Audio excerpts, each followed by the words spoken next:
The WWE announced their brand new Women's United States Championship last week, and this past week on a Friday Night SmackDown, we saw the beginning of the tournament to crown the inaugural champion, which will be done at Saturday night's main event. Let's talk about who I think should win this tournament, who could win this tournament, and what I see the future of this title being. Now, as I mentioned, WWE started this tournament on SmackDown, and as no surprise, they love their triple threat matches to start this tournament. We saw Bayley go out there and defeat B-Fab and Candice LeRae, and what was actually kind of a surprise or banger match out of these three. Listen, I maybe have been sleeping on B-Fab and Candice LeRae. Everybody knows Bayley is that GOAT, but listen, I'm kind of liking the direction of this Women's United States Championship title. Now, I do have a little bit of like because when they originally announced the title, Michael Cole said that it was going to be fought for on both brands. But this tournament, which I will put it up on the screen, is exclusively SmackDown women. Yeah, the tag titles float between both shows, but why are we not getting a Kairi Sane, a Dakota Kai, a Lyra Valkyria in this tournament if it is meant to go between both brands?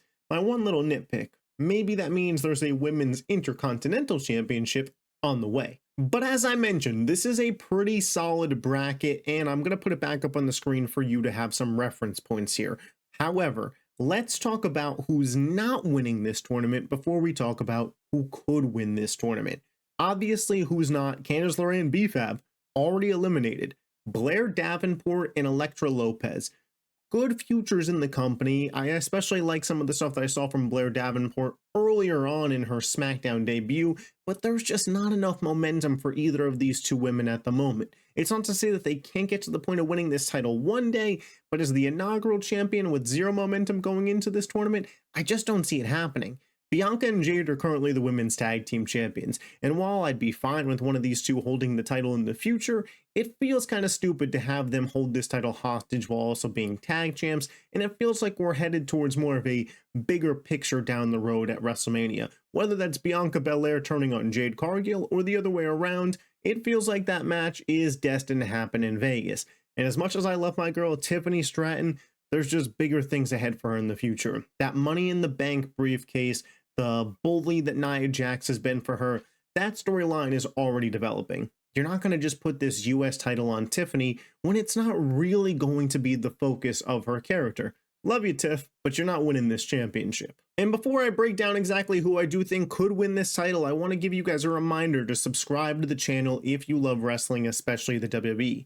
Starting off this new channel here, I'm going to have videos just like this 3 to 4 times a week where we're breaking down single topics, as well as a weekly podcast with my guy Bayley, the Yap and Wrestling podcast. We're going to go for about an hour on various topics. If you love WWE and you love wrestling, hit that subscribe button.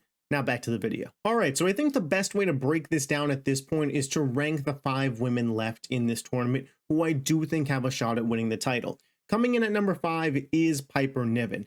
This is kind of a perfect title for Piper Niven when you really think about it. She is a middle of the card woman who can hold her own in the ring, decent on the mic, and has been involved in some world championship, matches previously in the past year, but hasn't quite gotten that big win. This is the spot for a Piper Niven, certainly in the future.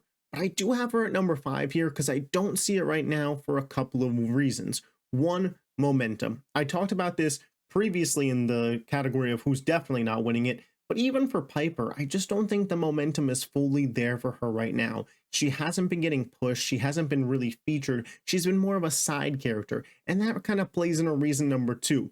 If anybody out of this Chelsea Green and Piper Niven team is winning this title, it's going to be Chelsea Green because she is just white hot with the fans right now. I'm not sure it's going to happen, we're going to talk about her in a little bit, but it wouldn't make sense for Piper to win this title. If anything, it would make more sense for Chelsea to win this title and Piper to kind of go heel on a heel. Get some sympathy for Chelsea and have Piper attack her if that's where we're going to go and we want Piper to be involved in feuds for this title. That's how I would do it, but I don't see Piper being the inaugural champion here at Saturday night's main event. For me in 4th, I have Twitter favorite Michin, and I know a lot of you guys are going to be mad about that. You think Michin is ready for this title and she should have it, and I hear you. I think Michin is a good wrestler, and I think she could bring a little bit of Extreme Rules to this division. I liked what she was doing with the kendo stick a couple months back, the dumpster match with Chelsea Green.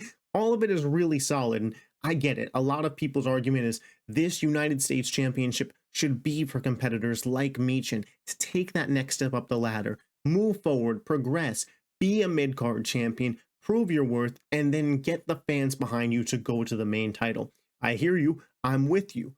For the inaugural winner of the championship, though, I just don't see that being the case. WWE in these spots, and I think rightfully so, likes to go with a little bit bigger and a little bit more established names, and then have them drop the title to somebody in the Michin spot. One, you're putting a lot of emphasis on the title if you have a bigger name win it, but two, you're giving that rub to the next person who beats that person that's already well established. That's the spot that I see for Michin, not the inaugural champion, but the one that knocks off the inaugural champion and is like, hey, look what she just did. Became champion and took out XYZ, whoever you want to put in. Love you, Michin. Just don't think it's this time. In third, I'm going to continue to break the IWC's heart, but I got Chelsea Green, and a lot of it is copy and paste reasons. But like I said earlier, WWE, what do they like to do?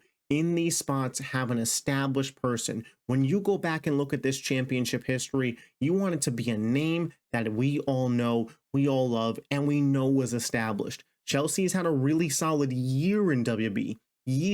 Who's to say where she is in the next year or two? Who's to say that she resigns with the company? She's just not at that level echelon, I think, to be awarded the inaugural championship. Similar to Michin, I think she could be the person to take the title off the initial champion or be involved in feuds for it and eventually one day win it. But I do think there has to be some level of importance on inaugural champion. And while I love Chelsea, I just don't think she's a big enough name to strap that belt on as its first champion. So that brings us to the final two, Bayley and Naomi. Who is going to win this title? And I think there's a lot of good cases for both of them. One, they're both faces. Right now, the women's world champion, Liv Morgan, heel. The WWE women's champion, Nia Jax, heel. This title, I think, could serve well with a babyface champion, somebody who puts it on the line consistently, a fighting champion. Both Naomi and Bayley, good history in the company. Obviously, we know Bayley, one of the 4 horsewomen. Naomi, in this bloodline family, has been in the WWE for years. Obviously, there was a little gap there, but we all know and love Naomi. We all know and love Bayley. Both great in the ring. Both can cut a promo, and no current program for either one of them. They could slide right into this title spot. Who do I see winning it out of these two? I lean Bayley, and let me tell you why. Bayley, if you remember, was a part of that tag team with Sasha Banks that won the women's tag team titles very early on. Bayley, a former women's champion this year, one of the 4 horsewomen, well established, well ingrained in WWE history. This is a perfect spot to be like, Bayley, that was one of your inaugural champions. It feels the same as when you look back and Shawn Michaels, Intercontinental Champion, John Cena, United States Champion. Bayley for the women's division will feel very similar to that. And I also think there's more money in a storyline of Bayley continuously getting one up on Naomi, and it snaps, Naomi turns heel and takes that title from her. You can't just think of the moment of getting the title. Obviously, the moment of Bayley winning at Saturday Night's Main Event, one of your bigger women's stars ever, yeah, that's a big moment. But what's next? What's next is her good longtime friend turning on her because she just can't accept the fact that she could beat her. She can't beat her, I should say. And that Bayley continues to be able to beat her. That eats at her, it drives her, and she snaps. I would do it Batista to Rey Mysterio-esque at bragging rights, if you guys remember that. There's just a snap.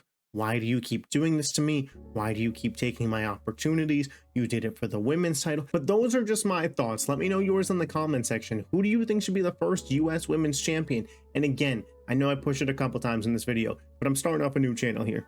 Give me a break. If you love the WWE, hit that subscribe button. Ring the bell for all notifications. Leave a like on this video if you made it this far. I will catch you guys next time. Peace out.